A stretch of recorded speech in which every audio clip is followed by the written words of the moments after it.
Les amis, bonjour, on se retrouve aujourd'hui pour une nouvelle vidéo maillot. Alors on va pas parler directement de maillot aujourd'hui, mais plutôt de la presse à chaud. Je sais que j'ai eu énormément de messages me demandant lesquels je conseillais et comment je m'étais procuré la mienne. On va découper la vidéo en 3 parties, à savoir comment j'ai acheté la mienne, le retour que j'ai eu de personnes ayant acheté la leur, et pour finir la dernière partie, ce que je conseille avec des explications en images. Je vous fais pas attendre plus longtemps, je vais vous expliquer comment j'ai acheté la mienne et pourquoi j'ai choisi celle-ci. Allez, c'est parti. Alors déjà dans un premier temps, j'en avais besoin tout de suite, donc j'ai pas été très patient, et déjà c'est ce que je ne conseille pas, parce qu'il vaut mieux prendre son temps et récupérer vraiment un modèle adéquat, plutôt que d'acheter à la va-vite et donc de faire les mauvais choix. J'avais pas vraiment de budget, mais je m'étais renseigné, et je pense que pour acheter une presse à chaud, vous devez mettre entre 150 et 300 €. Pour une presse manuelle forcément, donc vous n'aurez pas de presse automatique où vous avez juste le bouton à appuyer. Comme vous pouvez le voir, je sais que la boutique du Parc des Princes en dispose d'une. T'appuies sur un bouton, la presse vient épouser parfaitement la forme du plateau et vous n'avez rien à faire en fait. Le souci étant que c'est beaucoup plus cher et vous allez le voir après, il y a énormément d'inconvénients malgré qu'il y ait forcément des points positifs. En fait moi j'applique toujours le même procédé lorsque j'achète quelque chose. J'essaie toujours d'avoir le matériel le plus qualitatif possible, mais parfois il y a des équipements qui ne permettent pas d'utiliser ce procédé parce que là dans ce cas-là, je me suis rendu compte que les leaders sur le marché étaient les marques Montblason et Secabo. Montblason étant le plus connu étant donné qu'ils fournissent les clubs de Ligue 1 en matière de flocage. Enfin ils fournissaient parce que c'est plus vrai pour tous les clubs. Mais donc logiquement en voulant le meilleur équipement possible, je m'étais retourné vers Montblason. Le problème étant que pour se procurer une presse sur le site de Montblason, il vous faut un compte pro. Et donc c'est assez compliqué, il vous faut une entreprise, etc. Donc ce que j'avais regardé bêtement, c'était sur les sites de petites annonces, s'il n'y avait pas une presse Montblason qui avait été revendue pour cause d'arrêt d'activité ou autre. Et il y en avait et c'était extrêmement cher. Je me suis rendu compte que c'était vraiment compliqué d'acheter vraiment le top du top. Et je me suis rabattu sur la seconde solution qui a été de choisir une presse plutôt bas de gamme, mais qui fera l'affaire. Étant donné que j'ai pas 50 maillots à floquer par jour, contrairement à un magasin qui a besoin d'une presse à une fréquence énorme.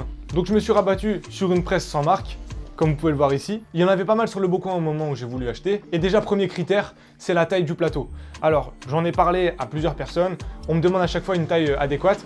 Alors, j'ai eu un retour d'une personne qui en avait une de 20 par 20, donc 20 cm par 20 cm apparemment. Et cette personne n'avait aucun souci. Donc, je suis pas vraiment de cet avis-là.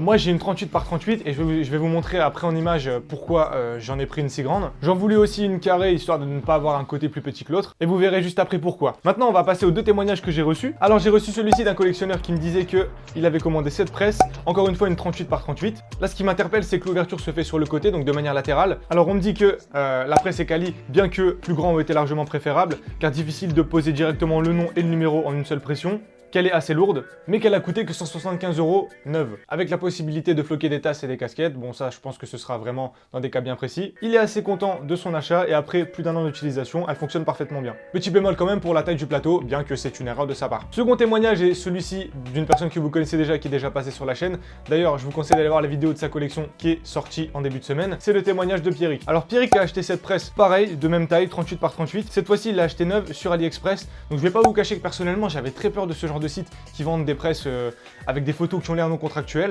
Mais lui a osé et s'est procuré cette presse directement sur AliExpress. Il avait payé 180 € à l'époque avec la livraison offerte et apparemment il en est très content. Elle marche très bien, il n'a pas eu de problème. Même souci que le cas précédent, c'est qu'elle est peut-être trop petite dans certains cas. Ça fait 1 an et demi qu'il l'a, il a aucun souci particulier. Donc pour 180 €, vous avez une presse disponible n'importe quand et surtout neuve. Donc peut-être plus facile d'agir en cas de problème ou en cas de panne. Maintenant c'est AliExpress, moi j'ai pas vraiment l'habitude de commander sur ce genre de site, donc moi j'avais été réticent. Mais j'avais préféré me rabattre sur le Bon Coin aussi du fait que je la voulais absolument tout de suite. Mais ça peut être une belle alternative et logiquement elle est livrée directement chez vous. Pas besoin d'aller la chercher. Je vous mettrai les deux liens dans la description si vous voulez jeter un œil. Maintenant, je vais vous donner les paramètres et les critères que je suivrais si jamais je devais me racheter une presse. Dans un premier temps, la taille forcément, donc minimum 38 par 38. Mais il y a forcément un facteur à prendre en compte, c'est l'encombrement de la presse. Parce qu'il va falloir d'une part un endroit pour la stocker, mais surtout un endroit pour assumer son poids parce que ça fait aux alentours des 50 kg. Donc déjà, c'est pas forcément très manœuvrable. Il y a plusieurs types de presses, donc celle-ci c'est une presse en portefeuille. C'est-à-dire qu'elle s'ouvre par le dessus comme ceci.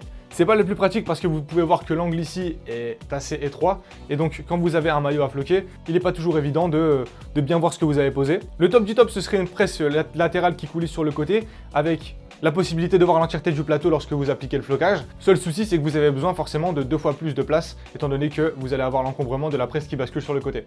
Dans ce cas-là, ça va de soi, mais du coup, veuillez bien vérifier d'avoir la place pour l'accueillir pour ce qui est de la partie supérieure, étant donné que là ça monte à peu près à 1,80 m de haut avec la table. Pareil, pas sur une table de camping parce que ça pèse très lourd et vous allez devoir appuyer, donc exercer une force vers le dessus, ce qui pourrait endommager le support sur lequel vous la posez. Maintenant, je pense que le meilleur compromis, c'est de voir ça comme un investissement sur le long terme. Vous pouvez floquer vos maillots, vous pouvez floquer les maillots de vos potes, vous pouvez peut-être la louer. Je vois des personnes qui la louent à la journée avec des grosses cautions forcément, étant donné que l'équipement coûte assez cher. Après, je pense que pour 200 €, si vous avez tous vos maillots qui sont floqués vous-même, comme disait Pierrick, vous avez la possibilité d'acheter les flocages séparés et les maillots séparément, ce qui vous permet d'avoir un maillot qui vous coûte beaucoup moins cher. En plus de ça, vous avez la satisfaction de l'avoir floqué vous-même et vous pouvez faire de belles économies rien que de par cette manière de procéder. Ce que je vais faire, c'est que je vais vous montrer maintenant directement sur la presse avec un maillot classique de taille L.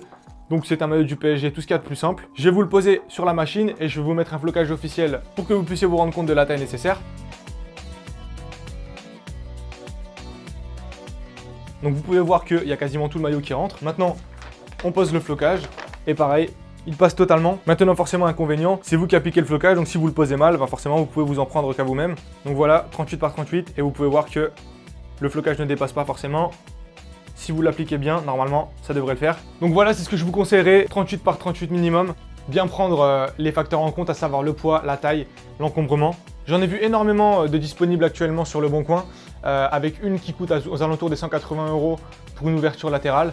Donc pourquoi pas, ça pourrait être intéressant. Maintenant, je pense que c'est une solution de facilité parce que t'as pas besoin de partir au magasin de sport le plus proche de chez toi, de devoir négocier à ce que on te floque ton maillot. Et surtout, il y a toujours cette petite histoire de garantie parce que si la personne loupe ton flocage, au final, c'est toi qui es pénalisé et lui qui se retrouve dans une situation ambiguë. Alors que si tu le fais toi-même, là, t'as aucun souci et personne à convaincre. Donc franchement, je vous conseille, si vous êtes une bande de potes collectionneurs, achetez-vous-en une. C'est un investissement vraiment sur le long terme. Au pire des cas, c'est 200 € de perdu. Vous la stockez dans un coin, bon ça prend sa place forcément, mais pareil si jamais vous en servez plus, je pense que vous allez assez facilement trouver preneur sur les sites de petites annonces ou directement via vos contacts de collectionneurs. Donc voilà, n'hésitez pas à poser toutes vos questions en commentaire si on peut étoffer les petits conseils. Si d'autres personnes en ont déjà acheté une et ont des petits conseils à donner également, n'hésitez pas, ça pourra faire avancer le débat et je vous en remercie d'avance. Si vous avez des petites demandes à faire, n'hésitez pas en commentaire, pareil je vous répondrai du mieux que je peux, je vous aiguillerai du mieux que je peux, et ce avec plaisir. Dans ce cas-là, je vous dis à bientôt, on se retrouve très vite. Passez une bonne journée, une bonne soirée.